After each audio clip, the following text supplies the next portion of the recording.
Tony from Tony's World reporting from Cambodia on a short trip from Phnom Penh to Siem Reap on a 6 hour bus ride. One of the main reasons I'm visiting Siem Reap is to visit and interview a good friend of mine that has an interesting life story. A story that shows and proves we as humans can adapt and overcome any challenge life can throw at us. Tony's World, let's listen to him. Tony's World here reporting here from where we at right now? Siem Reap, Cambodia. Siem Reap, Cambodia. And what we're doing here, one of the reasons, like I mentioned earlier, is to meet this guy right here. Okay, so first of all, what's your name? My name's Bori. Bori. And first of all, Bori, where were you born at? Thailand. Thailand. Okay, and the reason you were born in Thailand is because where are your parents from? My parents Cambodia. They're from Cambodia, right? Right. So what? Why were you born in Thailand? So from my knowledge, at the time the Khmer Rouge was going on, genocides and everything, and my parents were fleeing from Cambodia to Thailand for refugee. Refugee. Oh, born there. How long were you in Thailand? From my understanding, 2 months 2 months. And after 2 months, where did you go? to the States. To the States. Okay, so you were born in Thailand. You were there 2 months, and after that, you went to the States. Yes. All right. What part of the States did you go to? What state? Dallas. Dallas, Texas. Dallas, Texas, yep. So you grew up in Dallas. Yes, sir. Okay. So how long did you live in Dallas? Life. All your life. Okay. When did you come back to Cambodia for the first time after you left when you were, what, 2 months old? When I got deported, When you got deported, how old were you then? I was 28. 28. Okay, so you went to the United States at 2 months old, and at 28 you were deported back to Cambodia, where we at now. Okay. Now let me ask you, why did you get deported?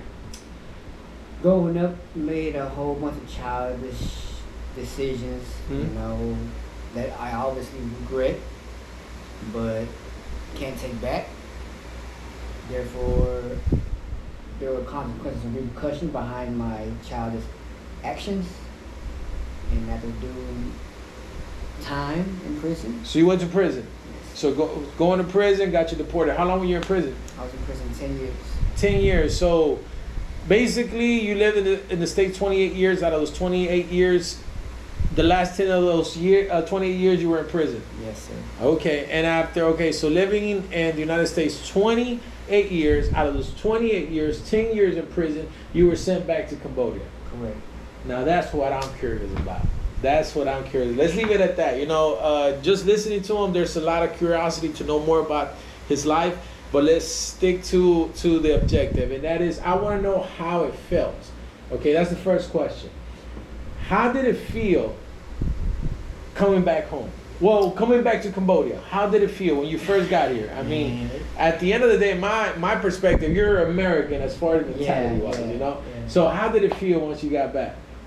A whole bunch of mixed emotions, bro. Like, you're scared, you're mad, you feel betrayed, confused, lost. All right, let's stick with the first one. Scared. Why were you scared? Well, why did you feel scared at? All I know is America. So here, in America, all you think about is Cambodia. It's a third world country. And it's nothing like what we're accustomed to in America. So the fear of the unknown.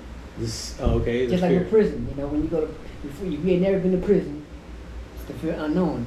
And then when you finally go to prison, it's like, it's scary, but it's like, I already know what to expect. I got it. So the fear of the unknown, coming back to the motherland, not knowing nothing, not having no family, nothing. Okay, so the fear of the unknown. Okay, so once you got here, like you say, it's like going to prison. You fear what you don't know. You don't know what to expect. But once you get there, it's like, I got it. I can survive. Yeah. So how long did it take for that feeling to kick in? To be honest, it didn't take too long because, fortunately, I have a sister here that when we went to America, she stayed back with my grandparents and my aunts and uncles. So, with that being said, my mom always had kept in contact with her, helped support her however she could, this and that, and this. So during my process of getting deportation, getting deported, and I'm fighting my case, my mom already had kind of prepared my sister and my uncles to come pick me up. So when they came pick me up, meeting somebody for your first time, it's strange as well, but it did help me with my transition as far as feeling safe, because now I got somebody to help me, So it didn't take me. So family support in a way, it helped to ease that fear. And what have you learned? I mean, what do you think life has taught you? I mean, how do you feel about the whole situation? It makes you more humble. It makes you a lot more humble. So things that I used to care about, obviously I don't care about no more. So I'm matured, happy. All right, and my next question.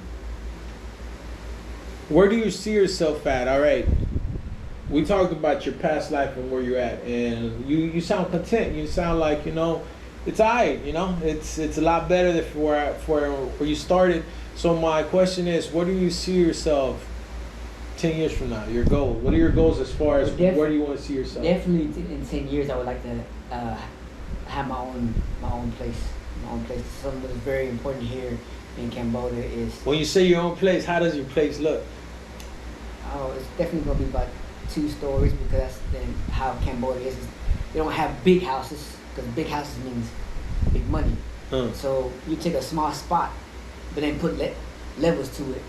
You got your nice little home, and have me my own nice little home.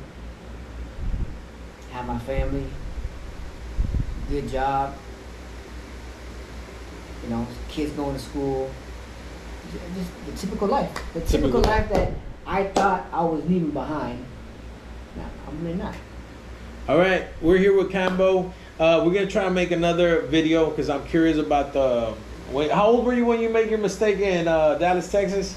For that particular accident, I was 8. I had just turned 18. Just turned 18. And okay, so you got convicted, and how old were you? Got out when you were what, 28? 28. So you did 10 years. 10 out of 10. 10 out of 10. Damn, I'm curious about that, and just I guess, just to clear out, my boy, I met him when he was going through that struggle. That's where I met my boy at, and but we'll talk more about it, Stay tuned. Like and subscribe. There you go. And that's what it is, That's one of the reasons I came to San Reap, just to meet up with my boy. To me, it's an honor to speak to him, because, like I said, I understand where I understand, what he's talking about. Shoes. It's just different parts of the world, but that's something else we'll talk about. Tony's World. Tune in.